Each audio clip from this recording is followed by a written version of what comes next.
Back to the short hair. Took a break. Now we're back. Yvette has shorter hair. Yeah. Less makeup. For sure. Just perking up those cheeks. Okay. All right. Speaking of cheeks. Cheeks. Not really. No, I was like, ew, don't tell me that it has something to do with cheeks. I didn't see that when I was looking this up, but, maybe I missed something. I'm not sure. Anyway, so as you guys have probably seen in the news, because I have, and that's why we decided to bring this topic up now, syphilis is everywhere, apparently. Yeah, it's disgusting. It's gross. Like, all of a sudden, because it was very rare just a couple of years ago. It wasn't like a very talked about thing that people were getting still and whatever. I think it was called the clap. I thought that was chlamydia. Was it? It could be chlamydia. I thought it was chlamydia. The clap. Gonorrhea. Okay. Oh, gonorrhea. Never mind. Anyways. Yeah. And then all of a sudden, it's made this massive resurgence that it's become like a public health concern and all that stuff. And penicillin is in a shortage, which is how you treat it. So not a good time. Not a good time for a syphilis surge, for sure. Yeah. So we're going to talk a bit about it, educate anybody that wants to be educated on it a little bit, what it is, how do you treat it, what to look for, all those things. So what is it? All right. Syphilis. Just sounds nasty. It does, right? So syphilis is a sexually transmitted bacterial infection caused by the bacterium Treponema pallidum. So it's characterized by stages, each presenting different symptoms. So we got the primary stage, which is a painless sore on the genital area, rectum. It could be in the mouth. It could be a large lymph node near the groin. Julie's disgusted already. Your face. I can't. Like, I didn't even realize I was doing it. Have you seen pictures? No. Oh, God. No, I actively avoided it. I saw like talk about syphilis and not see pictures. I saw like diagrams, like illustrations, not actual pictures. Yeah. It's just, So then you got this. Oh, well, let me tell you, every medical person out there that has studied STDs or has had it like on board exams knows what I'm talking about. There's like this particular picture of syphilis in like babies, like congenital syphilis. Oh. It looks nasty. But anyways, okay, so secondary stage is a rash of fever, swollen lymph glands, weight loss, hair loss, headaches, and muscle aches. And then you can have the latent stage, which is no symptoms, but the infection is still present. That's why it's called latent. And then the tertiary stage is when that's the most severe. So severe health issues like organ damage, neurological problems, and even death if it's left untreated. Right. So do you know that syphilis, like what kind of organism it is? Bacteria, right? Yeah, a spirochete. Because it's a little spiral. Right. Oh, I remember that now from microbiome. Yeah, nasty. Yeah, gross. Nasty motherfucker. All right, Jules, how's it transmitted? Well, like she briefly touched upon, it's transmitted primarily through contact with the syphilitic sore, known as a canker. These sores... Huh? Yummy. All of this is going to be gross, but it is what it is. These sores can occur on or around the genitals, anus, rectum, lips, or mouth. The infection can be spread during vaginal, Lord. vaginal, anal, or oral sex. Additionally, a pregnant person with syphilis can transmit the infection to their unborn child. It's important to note that syphilis cannot be contracted through casual contact with objects like toilet seats, doorknobs, or shared clothing. So calm the hell down, Karens. No, and I cannot tell you how many times me like as a medical student and even as a resident, I had to do, it's kind of crazy, but when you're a resident, they have us do this rotation where I had to sit in the car. So we rotate through the Department of Health. Okay. And then you know that it's like reportable, it's a reportable disease. Yeah. So they literally have a person that their job is like a field agent, okay? And then they go and track down the person that has syphilis, okay, to make sure that they come back in for testing and answer every single person that they've been in contact with so that they can get in contact with them. And so I'm a little like resident sitting in the seat of this Jeep, right, with this agent, and she's telling me the craziest STD stories that she's ever heard in her life, which are insane. Those stories have to be like the juiciest. The juiciest. She's an agent, okay? Oh my God. So she has like telling me like crazy, juicy STI stories. And I'm over here and we're literally like, all right, well, I'm gonna park down the street because if they see me, then this is always like this is a very risky job. And I'm like, wait a minute. I'm like, What? what's gonna happen here? What's going on?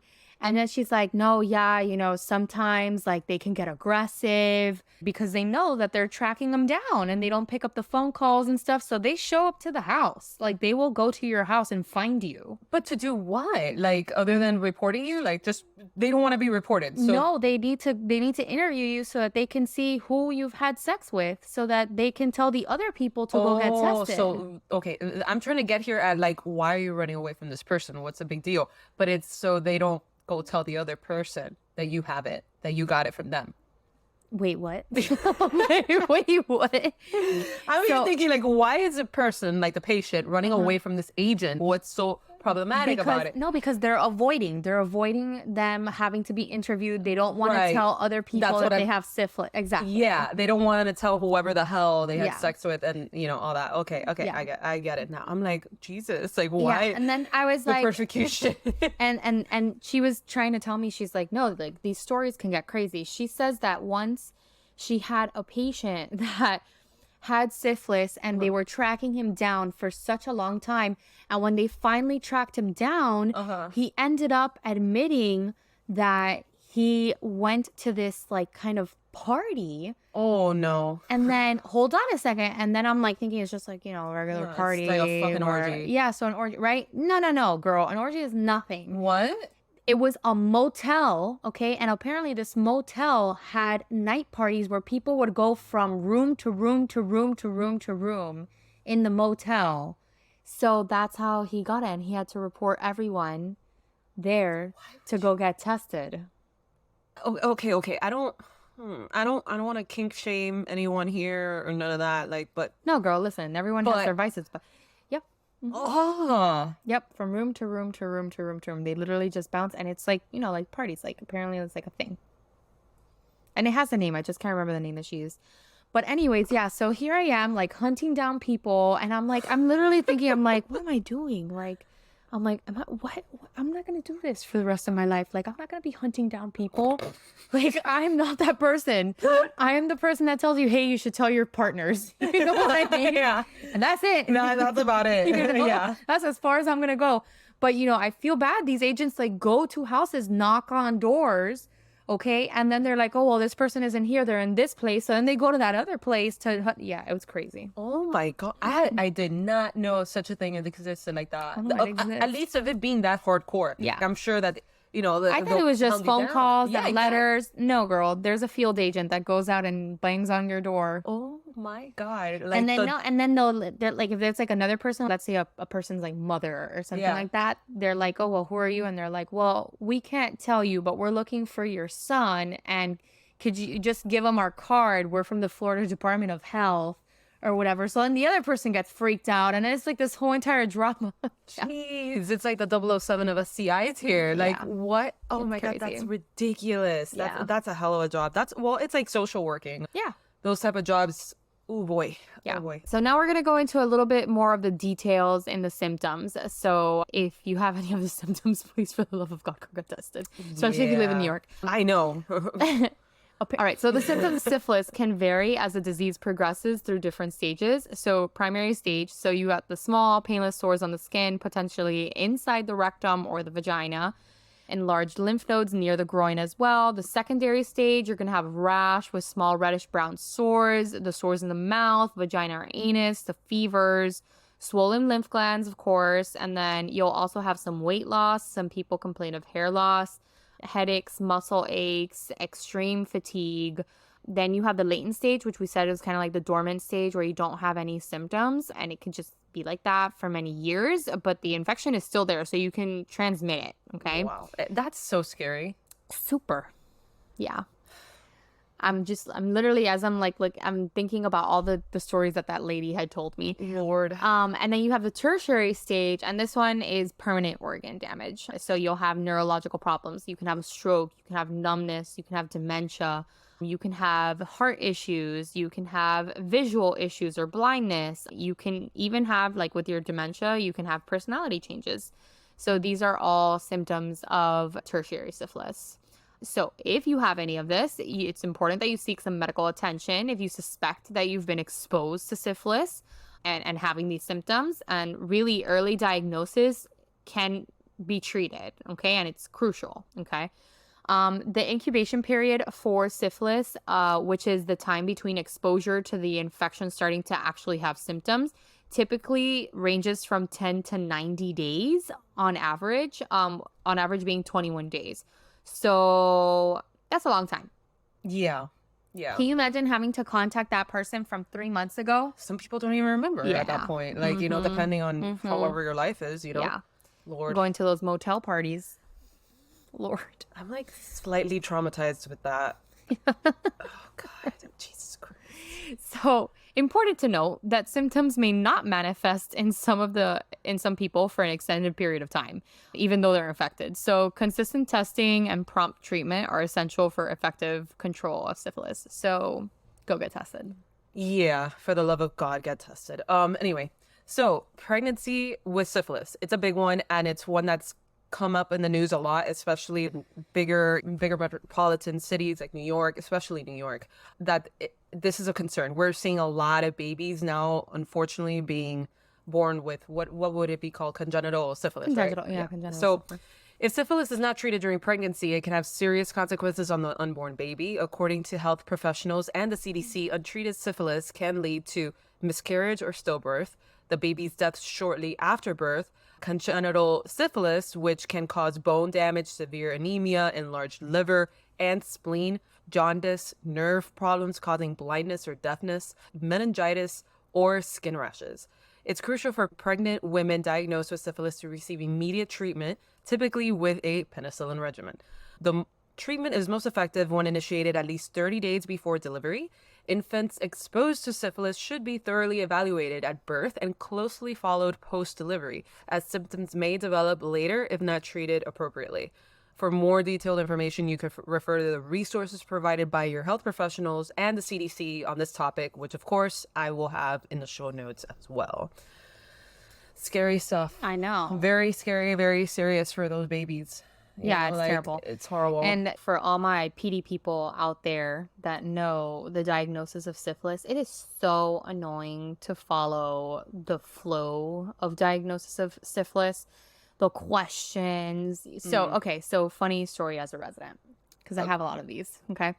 So I'm a senior resident and I'm on my newborn rotation, right? So this is like a very happy moment for a lot of people, a lot of couples. So, no shame to my OB people, okay? But there was so many times that the OB people would not tell the mom, okay, that she had syphilis because it was diagnosed at the hospital, right? So What? like they would test the mom like at the hospital. And then so by the time that I got that testing, baby's born, I have to get the ball rolling with diagnosis and evaluation for the baby. Right. So there were multiple times that they would just be like, oh, well, the pediatrician's going to talk to them because of the baby. And they're like, so they're going to like break it to them, right? Many times this happened. Oh my God, that's so annoying. Very. So then a lot of the excuse would be like, well, no, because we tested them before and, during their first trimester and everything was negative. And then I'm like, but have you seen the new ones now? Yeah. And that's why when we test, it has to be within a certain time window because you can become infected again.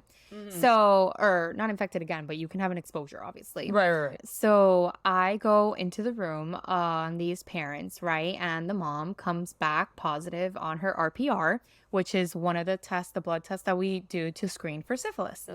And so I go into the room and I am fully expecting that she is aware of this. Yeah. Right. Yeah. So I come into the room and then I'm like, hi, I'm Dr. Gonzalez. I'm the pediatric resident and I wanted to talk to you about some of your blood work. And then the lady's kind of confused, right? And here I am, like, just coming down, like, smashing in on their happiest moment of life with their first child. And I always ask the mom, right? And I'm like, is it okay that I talk about your medical history in front of your person, right? Yeah. Whoever's there. And the mom's like, yeah, I don't have anything to hide. And then I was like, great. So I say, I'm like, your I'm very selective with my words, right? So I'm like, your RPR, okay, which is that test. I'm like, your RPR is reactive, okay? And then she's like, what does that mean? Yeah. And then so I'm like, well, an RPR is what we use to screen for syphilis. Oh, Lord. And then she just looks at me with a blank face and she's like, syphilis. And then she's like, what is that? And No. I'm like, No. so I'm there. And in my mind, mind you, I'm in front of them. So I have to do all this in my brain and make sure that I'm not like, it's a sensitive subject. Yeah. So then I'm like, no. Oh, no. I was like, syphilis is a sexually transmitted disease. Oh. So they just both blankly stared at me. And then I'm like, did your OB not discuss these results with you? And then the mom's like, no, but I'm really confused. Like, what do you mean it's a sexually transmitted disease? And I'm like, it is contracted through sex. Yeah, Yeah, exactly. I'm like sexually transmitted disease. How else do you want me to say this? And so they both look at each other, okay? And then they look back at me, and then they're like, so you're trying to tell us that I have syphilis. And then I was like, I'm not saying that you have syphilis. But I'm like, but the computer says you have syphilis. The results showed positive. The test says you have syphilis. Not me. I'm just reading it for you. And then they're both pissed off. And then so I tell them, I'm like, we need to do the confirmatory testing for you, right? Oh boy. And then and I'm like, so then she's like, but what does this mean for babies? So then I say the whole entire thing for the baby. And I try not to be crazy informative, because what happens is the confirmatory testing is negative, which could be a false positive. So then I'm like, like, I don't want their heads to be like crazy, like going down this like route. And then like literally in the middle of the conversation, the mom's like, have you been unfaithful? And all these things. And I'm just like, oh my God. So then I'm like 2 feet away examining the baby. And the mom is like having this like bickering fight with the husband. And then the husband's like, you know me very well, like water. And so it's all these things. And I'm literally like, I'm like, oh my God, oh my God, oh my God, oh my God, oh my God. I'm like, this baby's perfectly fine. Like, there's no congenital syphilis here. Oh my God, thank God. And then, but again, like, it's just my physical exam. Yeah. So I'm like, I really need to get out of this room right now. So I turn around, I'm like, baby looks great. So we're going to wait on that confirmatory testing. Okay. Yeah. And then I like bolted out of the room, and I was like, my God, I just shat on probably one of the happiest days of their lives. No. And I came in and I shat all over it. Damn it. Why the... Okay, that's not fair. It ended up being negative. Yeah, like, so she did not have syphilis. The computer said she did not have syphilis. Oh my God. You literally just shit. I shat on that day for them for no reason. But I wanted... Mind you, I was there for the baby, not for her. Oh my gosh. Because they were like, well, why do you need to test the baby? And I almost feel like it would have been better for them to have had it. Like, to be positive at this point after everything. You've been unfaithful. No, you know me. Oh my God. I'm pretty sure I walked in after and I was like, well, that wasn't, it's a good thing that came back negative. Jesus. They wanted to like throw everything at me. Mind you, it's like not my fault, right? No, I know it's not your fault, but like, holy shit. I hate that shit. And I remember calling the OBs and I was pissed off. Hell yeah. Pissed off. And then I was like, I'm like, you need to talk to your patients. I mean, that's their specialty. Yeah. I'm like, I told them, I'm like, I should be able to come into the room. Yeah. And just be like, hey. Baby. Yeah, baby. Like, I need to make sure baby's okay because of this in your history. You know what I mean? Exactly. Yeah. Yeah, that's not my job. Yeah. Oh boy. Girl. All right. So syphilis, we're going to go back to the diagnosis of syphilis. So how is syphilis diagnosed? Okay. So one, physical exam. All right. A healthcare provider is going to examine any rashes or any sores and see if it's kind of, looking like syphilis. All right. And then blood tests. So these can detect antibodies that the immune system produces in response to the infection. So the antibodies in the bacterium that cause syphilis remain in the body for years. So the test can identify both current and past infections. So the way that we do that is that we go ahead and we measure what's called titers. So if you have a positive RPR, we're gonna reflex that to measure your titers, right? So if you have like 1-to-1 titers, then that means that you probably have an old infection on a new infection. But if you have a ratio that's, I think, doubled, I literally have to look at the algorithm every single time. But basically, if you have a change in that ratio, then that is suspicion for a new infection. Okay. So fluid from sores. So laboratory analysis of the fluid from syphilitic sores can actually confirm the presence of syphilis-causing bacterium. And then you sometimes, if you do suspect that a person has like tertiary disease, so neurological syphilis, then you can do a spinal tap or a lumbar puncture. So it's basically when you just get a little bit of the spinal fluid, the fluid that surrounds your whole entire spinal cord and your brain. And then if there's any neurological symptoms, you're going to take a sample of that cerebral spinal fluid, CSF is what we call it. And then we check that to see if there's any syphilis in that. So then after the diagnosis, after the doctor shits on you, okay, it's important to notify any sexual partners to have them tested and treated if necessary to prevent the spread of the disease. Or leave it to the agent that's going to... Oh, yeah, or leave it to the agent that's going to hound you down for sure. No, they'll come knocking on your door for sure. Oh, my God. Wow. Anyway, so treatment. The treatment for syphilis typically involved antibiotics, which now, unfortunately, we're on a shortage of penicillin. So I don't know, maybe that has to do with like why there's like an uproar of syphilis. Not uproar, but an uptick, I guess, of syphilis. I don't know. But anyways, so typically involved with antibiotics with the preferred choice of being penicillin. So a summary of treatment guidelines. Early stages. A single injection of long-acting benzathine, penicillin G is usually sufficient to cure primary, secondary, or even early latent syphilis. Late stages. For latent syphilis or syphilis of unknown duration, the CDC recommends... Oh my God, una mierda. What's it? That's my mother. Oh, why does she beep? Because she's here and she likes to be Cuban and beep and cause that. Yeah. Okay, great. So the CDC recommends 3 doses of benzathine. Yeah. Benzathine, penicillin G administered at weekly intervals. Penicillin allergies. For those that are allergic to penicillin, desensitization. I'm like paying attention to my dogs that don't stop barking in the background. And I couldn't say that word. Anyway, desensitization. Procedures may be recommended, or alternative antibiotics like doxycycline, ceftriaxone. Oh my God. Ceftriaxone. Joel. Ceftriaxone. Or azithromycin might be used. And I know azithromycin because I'm not great with penicillin. I just love your Spanish accent. Azithromycin. Azithromycin. Yeah. Azithromycin.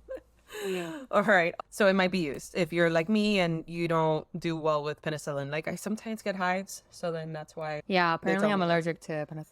Oh, you too? Okay. Yeah. All right. I don't believe it, but I think I have to actually go and get that allergy evaluated because penicillin's important. I know. Anyway.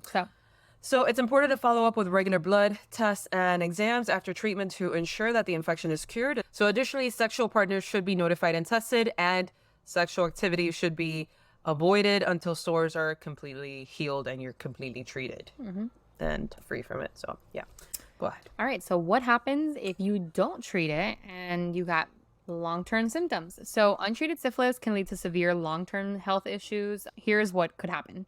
So neurosyphilis, can occur years after the initial infection, affecting the brain, spinal cord, potentially causing dementia, meningitis, seizures, hallucinations. You can have heart problems, so cardiovascular disease. Damage to the heart and the blood vessels may occur, including aortitis and aortic aneurysms. That's kind of like the hallmark of syphilis, cardiovascular syphilis. And then ocular syphilis, this can result in vision problems, including blindness. You can have hearing loss, okay, that affects to hearing problems in both your ears. You can also have gummatous syphilis. It's disgusting. I just remember the gummas, okay? This is a formation of gummas, okay, which are soft tumor-like growths that can appear on the skin or internal organs. Gummas. Disgusting. Okay. Ugh. So congenital syphilis, if passed from mother to child during pregnancy, it can cause serious health problems in the infant, and there's a lot of things that can happen. So problems with the bones, just a lot of things that can happen. And then increased risk for HIV. So individuals with syphilis sores have an increased risk of acquiring an HIV infection. Okay. And then it's important to note that these complications can develop over many, many years, okay, and may not be reversible. So even if you're treated, right? So you need to make sure that you're tested on time and treated on time. Don't let it because progress. these things can be permanent. So therefore, an early diagnosis and treatment is crucial. Oof. All right. So the prevalence, how common is this? Apparently right now we're having an uptick. So we're going to talk a little bit about that. So the current prevalence of syphilis in the United States has been on a concerning upward trend, as the latest data from 2022 reported syphilis cases have increased by 80% since 2018, with more than 207,000 cases. This rise in cases is the highest number reported since the 50s. Terrible. In terms of latest news, there are several critical issues being reported. There's a shortage of the only drug that treats syphilis during pregnancy, which is leading to untreated cases that can pass to newborns, potentially causing death or disabilities. The U.S. was previously on a path to eliminate syphilis, but now the disease is surging, particularly affecting pregnant individuals and babies. Public health leaders have expressed concern over the difficulty in assessing, screening, and testing, which is contributing to the resurgence of syphilis. The U.S. Department of Health and Human Services, HHS, has announced actions to address the syphilis epidemic, including the establishment of the National Syphilis and Congenital Syphilis Syndemic, NSCSS, Federal Task Force to reduce rates and promote health equity. The prevalence of syphilis varies globally. According to WHO in 2020, an estimated 7.1 million adults aged 15 to 49 acquired syphilis worldwide. It is important to note that men, particularly gay, bisexual, or other men who have sex with men, account for the majority of these cases. For the most current statistics and information, you can refer to the CDC and WHO websites, which I will link, of course, as I've said. Yep. So yeah, how do you protect yourself, Doc? All right.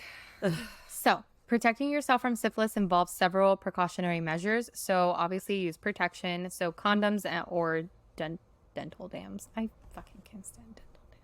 Or, well, not like, just the idea of it. Do you know what a dental dam is? I don't think so. I don't think I've ever seen one in person either.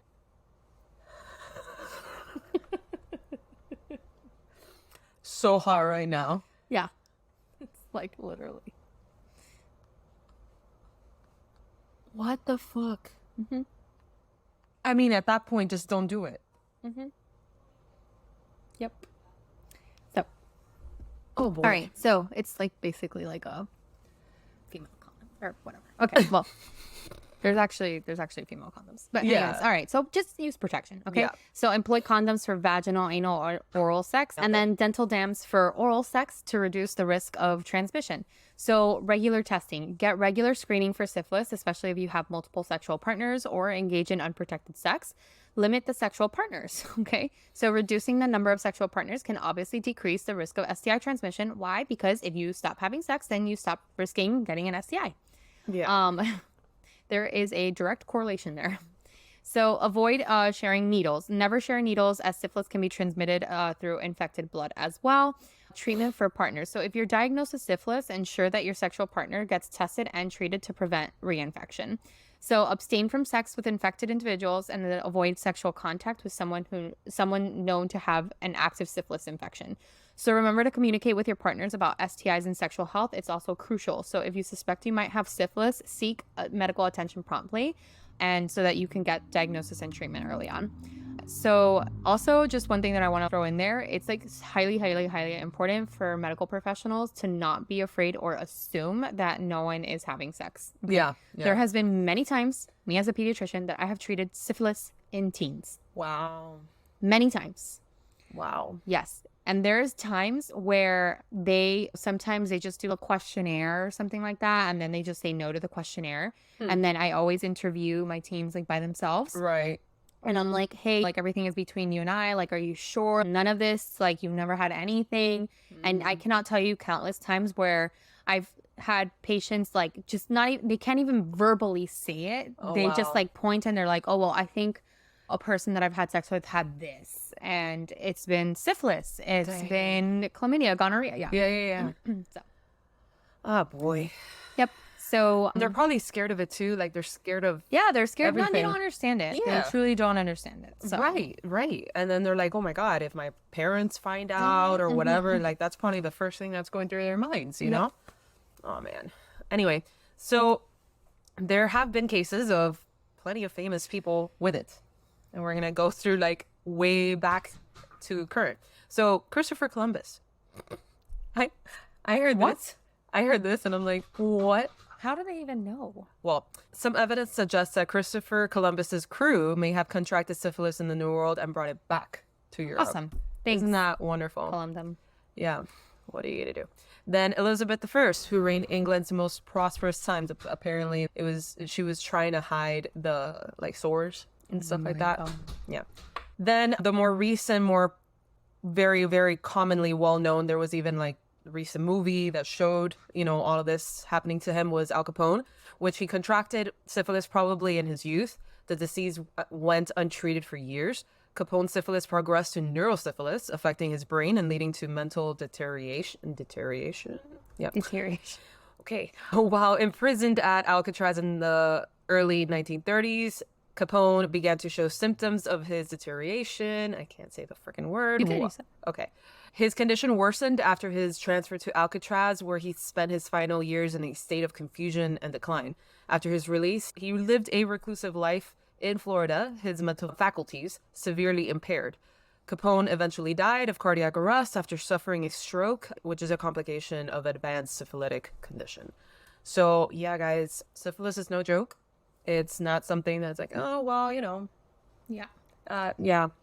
Because the scary thing about it is how sneaky it could be. Like, you may not have any symptoms, and then all of a sudden, you have them. Yeah. You know? So, get tested. I mean, if you're going to go to the doctor anyway, you're having unprotected sex, whatever, just get the blood test, you know? It's that easy. Get a blood test while you're there.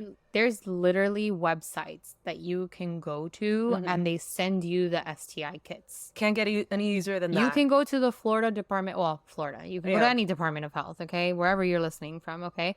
You can go to any Department of Health and you can go get tested for free. Yeah. Discreet. Yeah, it's discreet. You know, they don't need to send the results to anyone. Results go straight to you. It's better that than a whoopsie situation like she almost encountered, but then it happened to be a false negative. I mean, a false positive. It's terrible. Lord. You don't want to catch yourself in something very like dramatic and sticky like that. So just go to one of those websites. And of course, I've said a million times, check out my show notes. I do have a lot of things there from the CDC, from the WHO, from the NIH, a lot of things from the NHS in the UK. If you're from the UK, we do have some UK listeners. So there's so much information out there for syphilis. And because of that, a lot of, like Evie has said, departments of health have resources for it. So check those things out. And thank you for listening. And if you haven't checked out our Patreon, check it out because you're missing out. We're pretty much, I think by the time that this episode comes out, we're 30 episodes deep in Patreon. That's crazy. So you could catch up to 30 full episodes like this one, but on whole other topics that you probably have seen clips of in our social medias, you know. And then talking about social media, find us there on TikTok, Instagram, Facebook, Twitter, or X, whatever the hell it's called. Threads. We love you guys from Threads. You guys are phenomenal. You're my favorite. Like Threads, people from Threads have been like so nice. So nice. So those of you Thread friends that are listening, hi and thank you. Hi and thank you. Yeah. But we'll catch you in the next one, and comment and send us you know, any other topics you guys would like to hear, or anything like that, suggestions, ideas, whatever it is. We love hearing from you guys. So catch you in the next one. Bye.